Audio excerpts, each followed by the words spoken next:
Chapter 53, The Mysterious Monster. It was several days before Daisy, Bert, Martha, and Roderick plucked up courage to do anything other than eat the frozen food that the Ickabog brought them from the wagon, and watch the monster eat the mushrooms it foraged for itself. Whenever the Ickabog went out, always rolling the enormous boulder into the mouth of the cave to stop them escaping. They discussed its strange ways, but in low voices, in case it was lurking on the other side of the boulder listening. One thing they argued about was whether the Ickabog was a boy or a girl.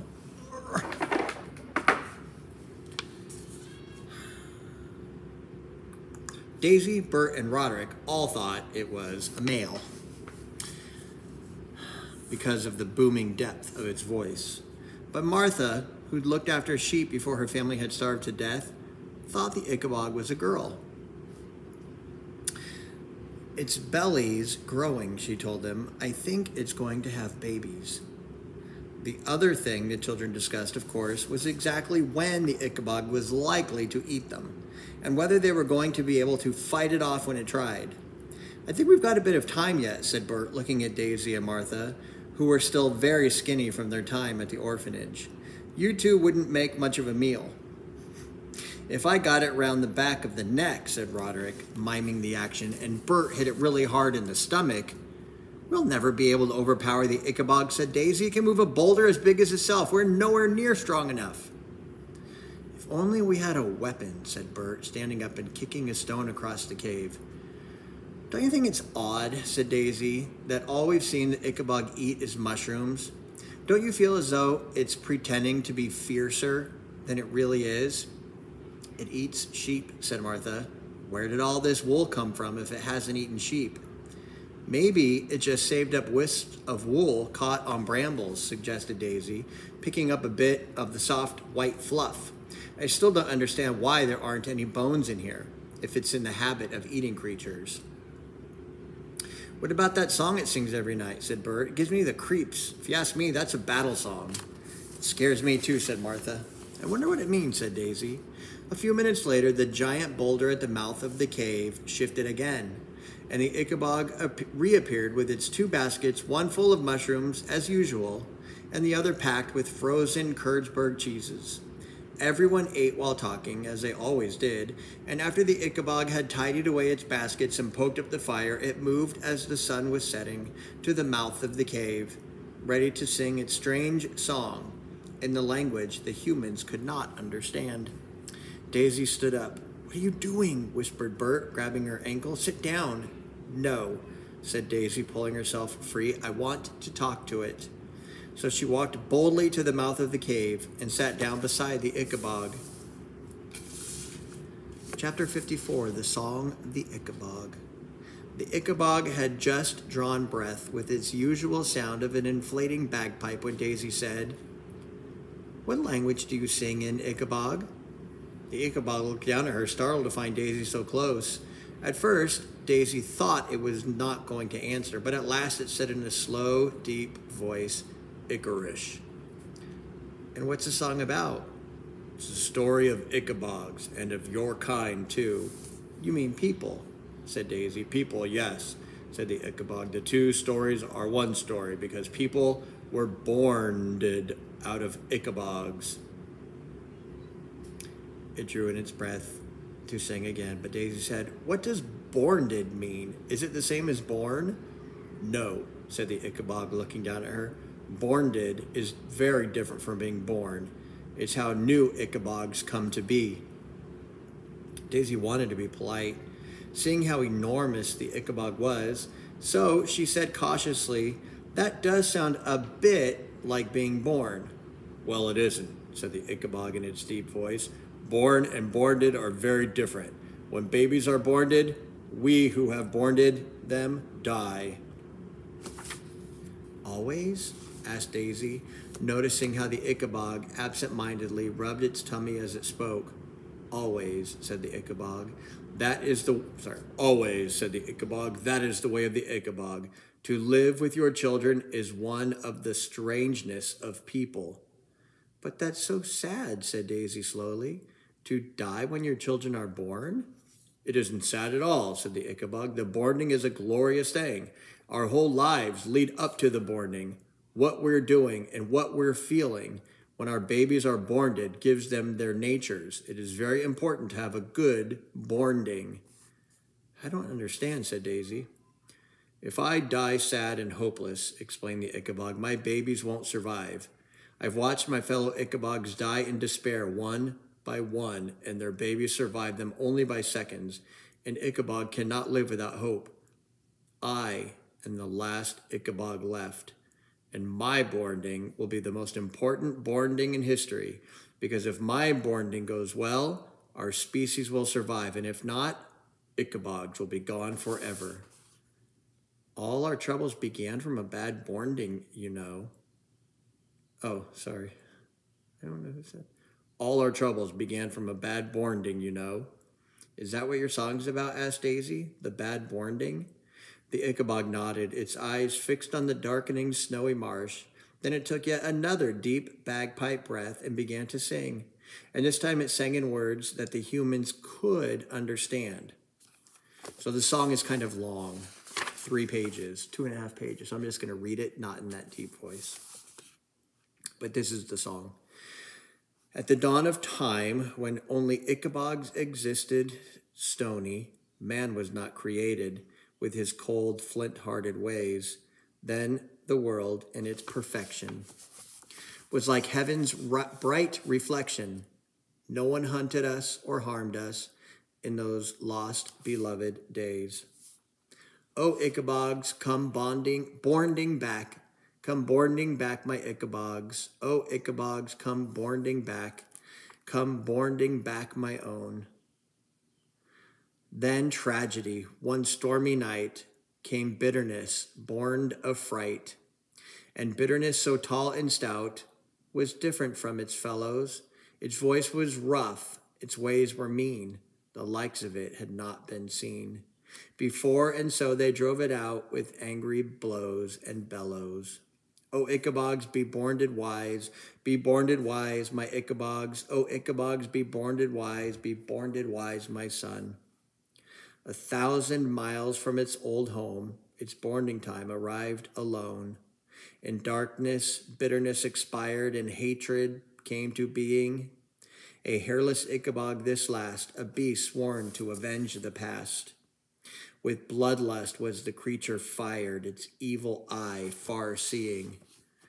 O Ickabogs, be borned kind, my Ickabogs. O Ickabogs, be borned kind, my own. Then hatred spawned the race of man. 'Twas ourselves that man began. From bitterness and hate they swell to armies raised to smite us. In hundreds Ickabogs were slain. Our blood poured on the land like rain. Our ancestors like trees were felled, and still men came to fight us. O Ickabogs, be borned brave, my Ickabogs. O Ickabogs, be borned brave, my own. Men forced us from our sunlit home, away from grass to mud and stone, into the endless fog and rain, and here we stayed and dwindled, till of our race there's only one. Survivor of the spear and gun, whose children must begin again with hate and fury kindled. O Ickabog, now kill the men. Now kill the men, my Ickabogs. O Ickabogs, now kill the men. Now kill the men, my own. Daisy and the Ickabog sat in silence for a while after the Ickabog had finished singing. The stars were coming out now. Daisy fixed her eyes on the moon as she said, "How many people have you eaten, Ickabog?" The Ickabog sighed. "None so far. Ickabogs like mushrooms." "Are you planning on eating us when your boarding time comes?" she asked. "So your babies are born believing Ickabogs eat people? You want to turn them into people killers, don't you? To take back your land?" The Ickabog looked down at her. It didn't seem to want to answer, but at last it nodded its huge, shaggy head. Behind Daisy and the Ickabog, Bert, Martha, and Roderick exchanged terrified glances by the light of the dying fire. I know what it's like to lose the people you love the most, said Daisy quietly. My mother died, and my father disappeared. For a long time after my father went away, I made myself believe that he was still alive because I had to. Or I think I'd have died as well. Daisy got to her feet to look up into the Ickabog's sad eyes. I think people need hope nearly as much as Ickabogs do, but, she said, placing her hand over her heart, my mother and father are both still in here, and they always will be. So when you eat me, Ickabog, eat my heart last. I'd like to keep my parents alive as long as I can. She walked back into the cave, and the four humans settled down on their piles of wood again beside the fire. A little later, sleepy though she was, Daisy thought she heard the Ickabog sniff. Chapter 55, Spittleworth offends the king. Good. After the disaster of the runaway mail coach, Lord Spittleworth took steps to make sure such a thing would never happen again. A new proclamation was issued without the king's knowledge, which allowed the chief advisor to open letters to check them for signs of treason. The proclamation notices helpfully listed all the things that were now considered treason in Cornucopia. It was still treason to say that the Ickabog wasn't real, and that Fred wasn't a good king. It was treason to criticize Lord Spittleworth and Lord Flapoon, treason to say the Ickabog tax was too high, and for the first time, treason to say that Cornucopia wasn't as happy and well-fed as it always had been. Now that everybody was too frightened to tell the truth in their letters, mail, and even travel to the capital dwindled to almost nothing, which was exactly what Spittleworth had wanted, and he started on phase 2 of his plan. This was to send a lot of fan mail to Fred.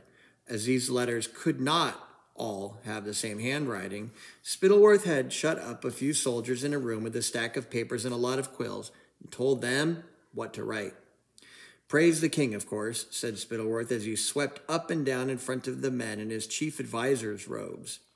Tell him he's the best ruler this country's ever had. Praise me, too. Say that you don't know what would become of Cornucopia without Lord Spittleworth, and say you know the Ickabog would have killed many more people if not for the Ickabog Defense Brigade, and that Cornucopia is now richer than ever. So Fred began to receive letters telling him how marvelous he was and that the country had never been happier and that the war against the Ickabog was going very well indeed. Well, it appears everything's going splendidly, beamed King Fred, waving one of these letters over lunch with the two lords. He'd been much more cheerful since the forgeries had started to arrive. The bitter winter had frozen the ground so that it was dangerous to go hunting, but Fred was wearing a gorgeous new costume of burnt orange silk with topaz buttons, felt particularly handsome today, which added to his cheerfulness. It was quite delightful watching the snow tumble down outside the window when he had a blazing fire and his table was piled high as usual with expensive foodstuffs. I had no idea so many Ickabogs had been killed, Spittleworth. In fact, come to think of it, I didn't even know there was more than one Ickabog. Yes, sire, said Spittleworth with a furious glance at Flapoon, who was stuffing himself with a particularly delicious cream cheese. Spittleworth had so much to do, he'd given Flapoon the job of checking all the forged letters before they were sent to the king. We did not wish to alarm you, but we realized some time ago that the monster had, he coughed delicately, reproduced. I see, said Fred. Well, it's jolly good news you're finishing them off at such a rate. We should have one stuffed, you know, and hold an exhibition for the people. Yes, sire, what an excellent idea, said Spittleworth through gritted teeth. One thing I don't understand, though, said Fred, frowning over the letter again. Didn't Professor Fraudisham say every time an Ickabog dies, 2 grows in its place? By killing them like this, aren't you in fact doubling their numbers? Uh, no, sire, not really, said Spittleworth, his cunning mind working furiously fast. We've actually found a way of stopping that happening by banging them over the head first, suggested Flapoon. Banging them over the head first, repeated Spittleworth, nodding. That's it. If you can get near enough to knock them out before killing them, sire, the doubling process seems to stop. But why didn't you tell me of this amazing discovery, Spittleworth? Cried Fred. This changes everything. We might soon have wiped Ickabog from Cornucopia forever. Yes, sire, it is good news, isn't it? Said Spittleworth, wishing he could smack the smile off Flapoon's face. However, there are still quite a few Ickabogs left. All the same, the end seems to be in sight at last, said Fred joyfully, setting the letter aside and picking up his knife and fork again. How very sad that poor Major Roach was killed by an Ickabog just before we began to turn the tables on the monsters. Very sad, sire, yes, agreed Spittleworth, who, of course, had explained away Major Roach's sudden disappearance by telling the king he'd laid down his life in the marshlands trying to prevent the Ickabog coming south. Well, this all makes sense of something I've been wondering about, said Fred. The servants are constantly singing the national anthem. Have you heard them? Jolly uplifting and all that, but it does become a bit samey. But this is why they're celebrating our triumph over the Ickabogs, aren't they? That must be it, sire, said Spittleworth. In fact, the singing was coming from the prisoners in the dungeons, not the servants. But Fred was unaware that he had 50 or so people trapped in the dungeons beneath him. We should hold a ball in celebration, said Fred. We haven't had a ball for a very long time. It seems an age since I danced with Lady Islanda. Nuns don't dance, said Spittleworth crossly. He stood up abruptly. Flapoon, a word. The two lords were halfway toward the door when the king commanded, Wait! Both turned. King Fred looked suddenly displeased. Neither of you asked permission to leave the king's table. The two lords exchanged glances. Then Spittleworth bowed and Flapoon copied him. I crave your majesty's pardon, said Spittleworth. It's simply that if we are to act on your excellent suggestion of having a dead Ickabog stuffed, sire, we must act quickly. It might, rot otherwise. All the same, said Fred, fingering the golden medal he wore around his neck, which was embossed with the picture of the king fighting a dragonish monster. I remain the king, Spittleworth, your king. Of course, sire, said Spittleworth, bowing low again. I live only to serve you. Said Fred. We'll see that you remember it. And be quick about stuffing that Ickabog. I want to display it to the people. Then we shall have a celebration ball. Chapter 56, The Dungeon Plot. As soon as Spittleworth and Flapoon were out of earshot, the king, Spittleworth... As soon as Spittleworth and Flapoon were out of earshot of the king, Spittleworth rounded on Flapoon. You are supposed to check all those letters before giving them to the king. Where am I supposed to find a dead Ickabog to stuff? Sew something, suggested Flapoon with a shrug. Sew something? Sew something? What else can you do? Said Flapoon, taking a large bite of the Duke's Delight he'd sneaked from the table. What can I do? Repeated Spittleworth, incensed. You think this is all my problem? You were the one who invented the Ickabog, said Flapoon thickly as he chewed. He was getting very bored of Spittleworth shouting at him and bossing him about. And you're the one who killed Beamish, snarled Spittleworth. Where would you be now if I hadn't blamed the monster? Without waiting for Flapoon's response, Spittleworth turned and headed down to the dungeons. At the very least, he could stop the prisoners singing the national anthem so loudly, so the king might think the war against the Ickabogs had taken a turn for the worse. Quiet, quiet, bellowed Spittleworth as he entered the dungeon, because the place was ringing with noise. There was singing and laughter, and Cankerby the footman was running between the cells, fetching and carrying kitchen equipment for all the different prisoners, and the smell of maiden's dreams, fresh from Mrs. Beamish's oven, filled the warm air. The prisoners all looked far better fed than the last time Spittleworth had been down here. He didn't like this, didn't like it at all. He especially didn't like to see Captain Goodfellow looking as fit and strong as he's ever had. Spittleworth liked his enemies weak and hopeless. Even Mr. Dovetail looked as though he'd trimmed his long white beard. "You are keeping track, aren't you," he asked the panting Cankerby, "of all these pots and knives and whatnots you're handing out?"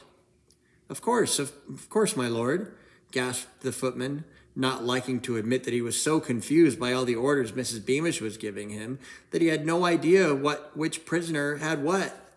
Spoons, whisks, ladles, saucepans, and baking trays had to be passed between the bars to keep up with the demand for Mrs. Beamish's pastries, and once or twice Cankerby had accidentally passed one of Mr. Dovetail's chisels to another prisoner. He thought he collected everything in at the end of each night, but how on earth was he to be sure? And sometimes Cankerby worried that the warder of the dungeons, who was fond of wine, might not hear the prisoners whispering to one another, if they took it into their heads to plot anything after the candles were snuffed out at night. However, Cankerby could tell that Spittleworth was in no mood to have problems brought to him, so the footman held his tongue. "There will be no more singing," shouted Spittleworth, his voice echoing through the dungeons. "The king has a headache." In fact, it was Spittleworth whose head was beginning to throb.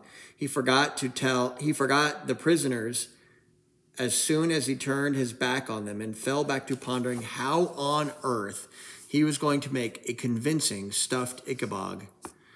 Perhaps Flapoon was onto something. Might they take the skeleton of a bull and kidnap a seamstress to stitch a dragonish covering over the bones and pad it out with sawdust? Lies upon lies upon lies. Once you started lying, you had to continue. And then it was like being captain of a leaky ship, always plugging holes in the side to stop yourself sinking.